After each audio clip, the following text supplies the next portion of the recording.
12 प्रकार के सजातीय तत्व अनुव्रत के अंग हैं। विजातीय तत्व क्रोध, सजातीय तत्व क्षमा, विजातीय तत्व मान अर्थात अहिंसा, सजातीय तत्व विनम्रता, विजातीय तत्व तीसरा माया, ऋजुता, सजातीय तत्व, लोभ संतोष, भय अभय,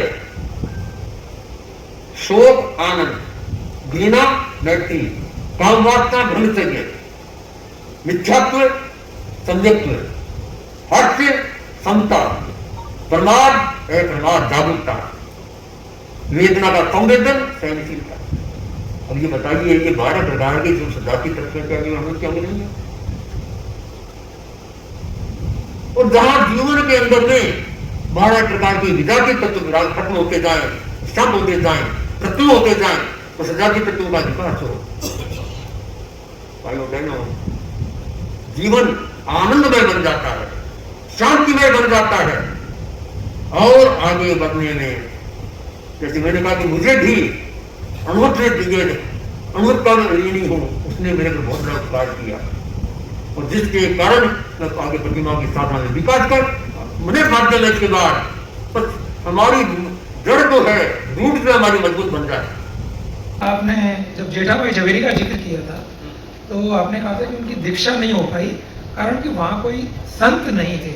तो क्या ऐसी स्थितियाँ होती है कभी साध्वी दीक्षा नहीं दे सकती कोई पुरुष को अगर वहाँ साध्वी जी हो? ये एक मेरा प्रश्न था। और बुद्ध ने आह्वान किया कौन अनुवृत्ति बनेगा, जो अनुवृत्ति बनेगा मैं इसका नाम, उनके नाम मैं अपने हाथ से लिखूंगा।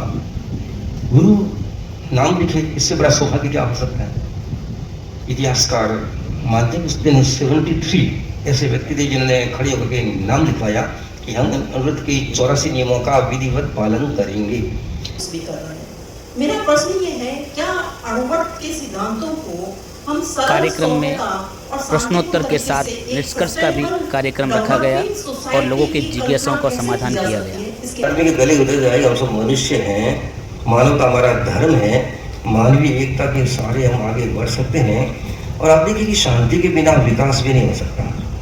भाईचारा, सौहार्द, सामंजस्य, समन्वय, सद्भावना से ही दुनिया आगे बढ़ सकती है। तो यदि में आगे बढ़ना है, विकास करना है, शांति के पथ पर आगे बढ़ना है तो उसका एक ही मंत्र है भावात्मक एकता, मानवीय एकता। ये पहला सिद्धांत होना चाहिए। दूसरा हमारे लिए वीवीआईपी पास जैसा है। हम कहीं भी जाए, किसी भी मतलब कोई भी संप्रदाय का आदमी कहीं भी जाए तो उसकी एक सीमा हो जाती है, लेकिन हमारा अनुव्रत एक ऐसा एक माध्यम है जिससे हम कहीं भी जाए तो एक हमारी एक छाप, असीम छाप उसके ऊपर पड़ती है कि ये अनुव्रति है। हम अन्य संस्थाओं में, इतर समाज में भी हम जुड़े हुए हैं, अन्य संस्थाओं से भी हम जुड़े हुए हैं जहां हम अनुव्रत के बारे में उनको समझा सकते हैं। जैसा कि हम जानते हैं अनुव्रत का सबसे बड़ा है कि अनुव्रत किसी भी धर्म, जाति, संप्रदाय से जुड़ा हुआ नहीं है। इस बात को लेकर अगर हम अन्य संप्रदाय से, इतर समाज से हम बात करें तो उनके मन में एक जरूर रहेगा कि एक ही ऐसा अनुव्रत एक ऐसा है जो किसी भी धर्म, जाति, संप्रदाय से जुड़ा हुआ नहीं है। जिस प्रकार साधु संतों ने और हमारे आचार्यों ने इस आंदोलन को मजबूत बनाने का, आगे बढ़ाने का प्रयत्न किया है, उसी प्रकार उन 73 व्यक्तियों का भी उतना ही योगदान है जो अनुव्रत के प्रथम कार्यकर्ता के रूप में परम श्रद्धेय आचार्य प्रवर की डायरी में जो उनका नाम अंकित हुआ, न केवल उनका नाम अंकित हुआ बल्कि उन्होंने उस अनुव्रत के जो आचार्य श्री तुलसी ने उन पर विश्वास रखा, उस विश्वास को उन्होंने सद्गुणित भी किया। अनुव्रत की विरासत और वर्तमान सापेक्ष दृष्टि को अपनी बात के द्वारा संजय जैन ने रखते हुए कहा कि हमारे अंदर ऐसी क्या भावना है, ऐसा क्या कारण है। निश्चित रूप से हर व्यक्ति कोई ना कोई जरूरी काम छोड़ के तो आया है, चाहे वो पारिवारिक हो सकता है, व्यावसायिक हो सकता है, कुछ भी हो सकता है। तो वो क्या प्रेरणा है जिसके कारण हम इतनी दूर से यहाँ पर आए हैं। गाड़ी को बनाना, गाड़ी को खड़ा करना, गाड़ी को चलाना, एक्सीलेटर दबाना और एक गति पे ले आना, उसके बाद उस एक्सीलेटर को दबाए रखने का काम हम कर पा रहे हैं कि हाँ ब्रेक नहीं लगने दें और एक्सीलेटर जिस स्पीड से चलाते हैं वो चलाते रहें। तो हम अपने को, मैं समझता हूं कि एक उस रूप में देखें कि जो गति हमें प्राप्त हुई है उस गति को हम थमने नहीं दें। ये हमारी सबसे बड़ी जिम्मेदारी है।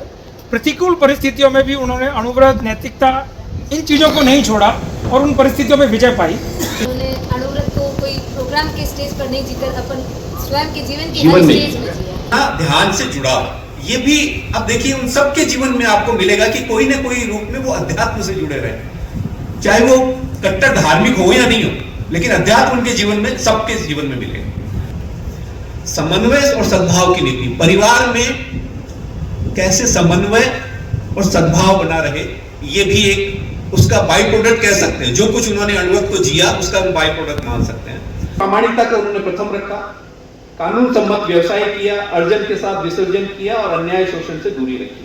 तो ये जब हम उन अपनी विरासत को याद करें, बदलाव इन 75 सालों में क्या आए हैं।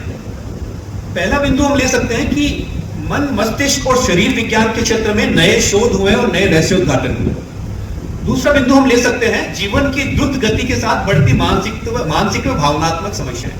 तीसरा बिंदु है वैज्ञानिक तकनीकी विकास से बड़ी सुविधाएं, सूचना प्रौद्योगिकी, इंटरनेट, सोशल मीडिया, अर्थव्यवस्था का बदला स्वरूप, अर्थ आधारित नई व्यवस्था, अब पारिवारिक संरचना में व्यापक बदलाव और नई पीढ़ी के नए क्षितिज। और अंतिम बिंदु है शिक्षा, व्यवसाय और समाज में नित्य बढ़ता स्पर्धी माहौल। अणुव्रत पर बात क्यों करें, उसके हमें मूलभूत 5 बातें बताई हैं। आत्मचिंतन, स्वर्णिम विरासत, वर्तमान संदर्भ, सापेक्ष दृष्टिकोण का अर्थ और करणीय क्या है हमारे लिए।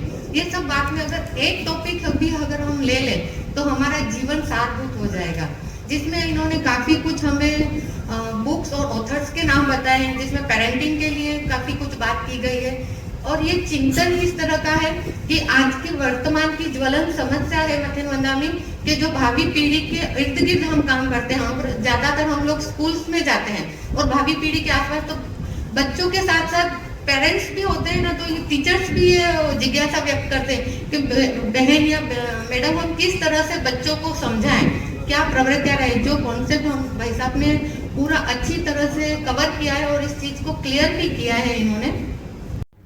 कार्यशाला का कुशल संचालन पवन जैन इन्होंने किया।